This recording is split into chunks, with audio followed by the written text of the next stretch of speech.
مدینے مجھ کو پہنچا دو تو پھر دارو شفا جانے خدا کی عظمتیں کیا ہے محمد مصطفیٰ جانے مقام مصطفیٰ کیا ہے محمد کا خدا جانے. سبحان اللہ سبحان اللہ سبحان اللہ سبحان اللہ.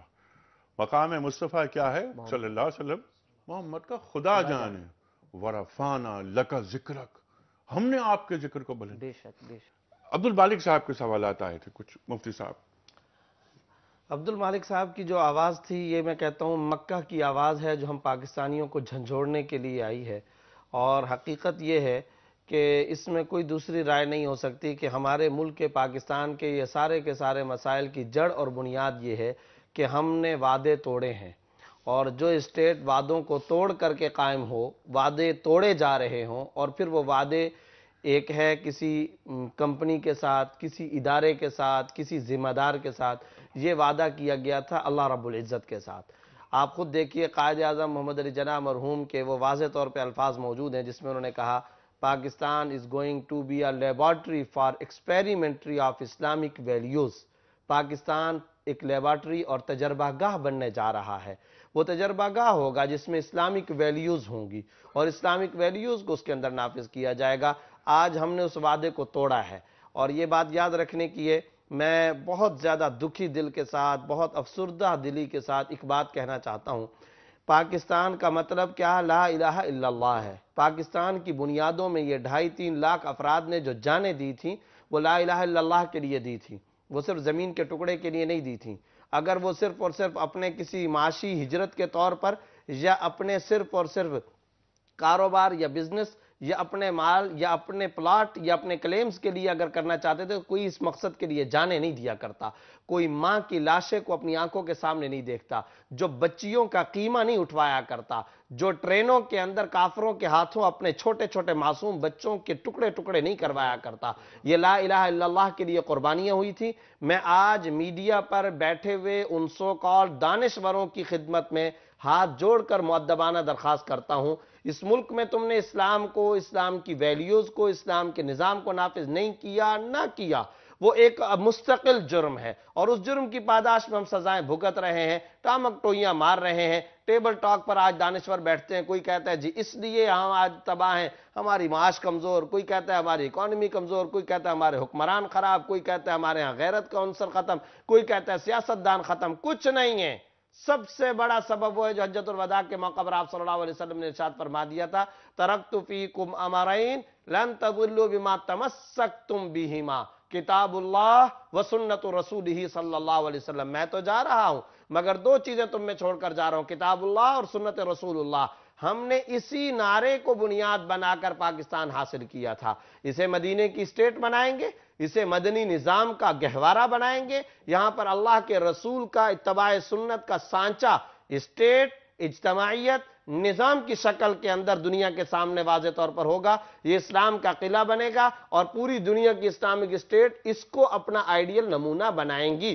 یہ تصور تھا. شورش کاشمیری کا مجھے وہ جملہ یاد آتا ہے، پاکستان کے بننے کے وقت میں وہ ہندوستان کے کسان کے پاس گئے. وہ بوڑھا کسان اپنی زمین کے اندر ہل چلا رہا ہے. شورش نے کہا بابا جی تمہارا ووٹ کس کے ساتھ ہوگا، تم کس کو ووٹ دو گے؟ اس بابا جی نے اس نوجوان کو دیکھ کر کے کہا ارے یہ کرنے کا سوال ہے، کیا میں لا الہ الا اللہ کو چھوڑ سکتا ہوں؟ میرا ووٹ لا الہ الا اللہ کے ساتھ ہے.